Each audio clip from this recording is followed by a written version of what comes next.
Conor Tobin here, realagriculture.com, coming to you today from the Canadian Dairy Expo, joined by Aaron Stebanis, market agronomist, Pride Seeds. Yep.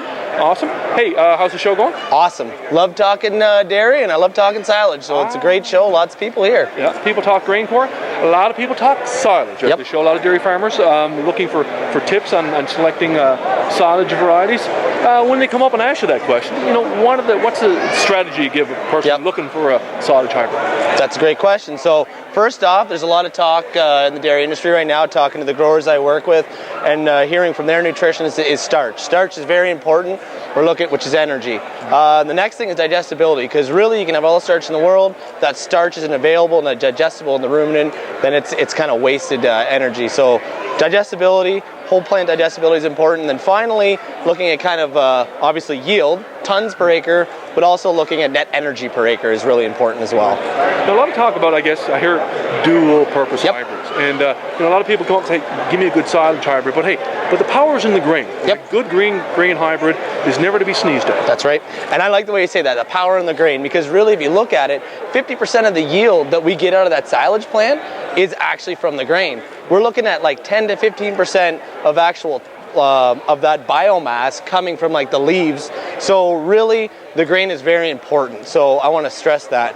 The other great thing about dual purpose is we actually, when we're selecting for corn hybrids, we're really looking at agronomic features. So what does that mean? We're looking at drought tolerance, we're looking at disease resistance, we're looking at how that plant can handle higher and lower populations. There's really a more sound agronomic package. So if you look at it from a risk standpoint, really you're spreading your risk out. You have less risk of a lower yield due to leaf disease or to do any drought issues. So you're spreading that risk out. You get a high level of grain, because usually grain corns are a high yielding grain corn. So what does that mean? High grain also means higher yield. Like I said, 50% of the yield comes from the grain, but also high starch levels, which is really, really important.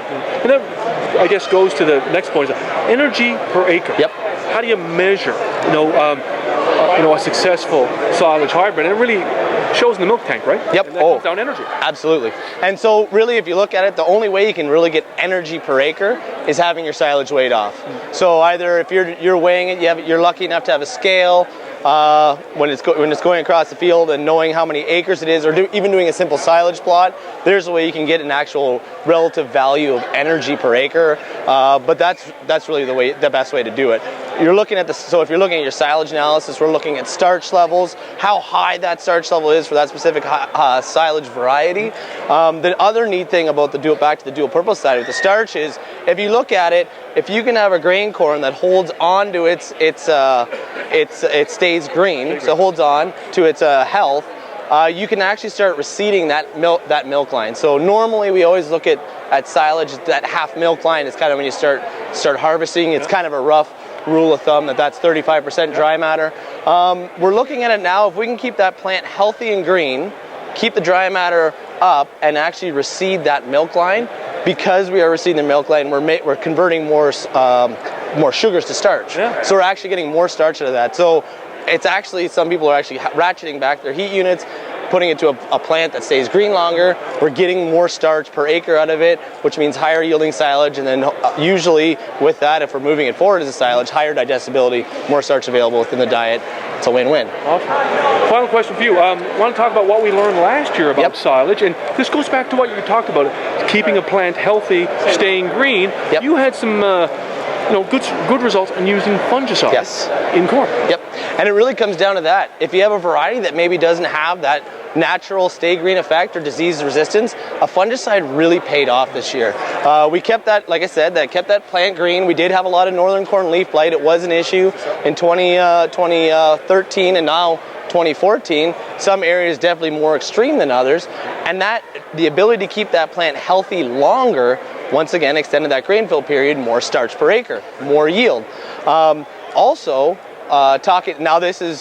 this is from some of the growers that I worked with. They actually said some of their toxin levels were down in their feed, so it actually made it a more manageable feed. They didn't have to feed toxin binder. So if you look on that as well, that fungicide paid them dividends, because now they don't have to feed binder, which is a feed cost they don't have to worry about. Hey, great seeing you at day one of the Canadian Dairy Expo. You're back for day two? Absolutely. I'll be here. Talk silage. Absolutely. Come see me. I love talking. Good stuff. Thank you.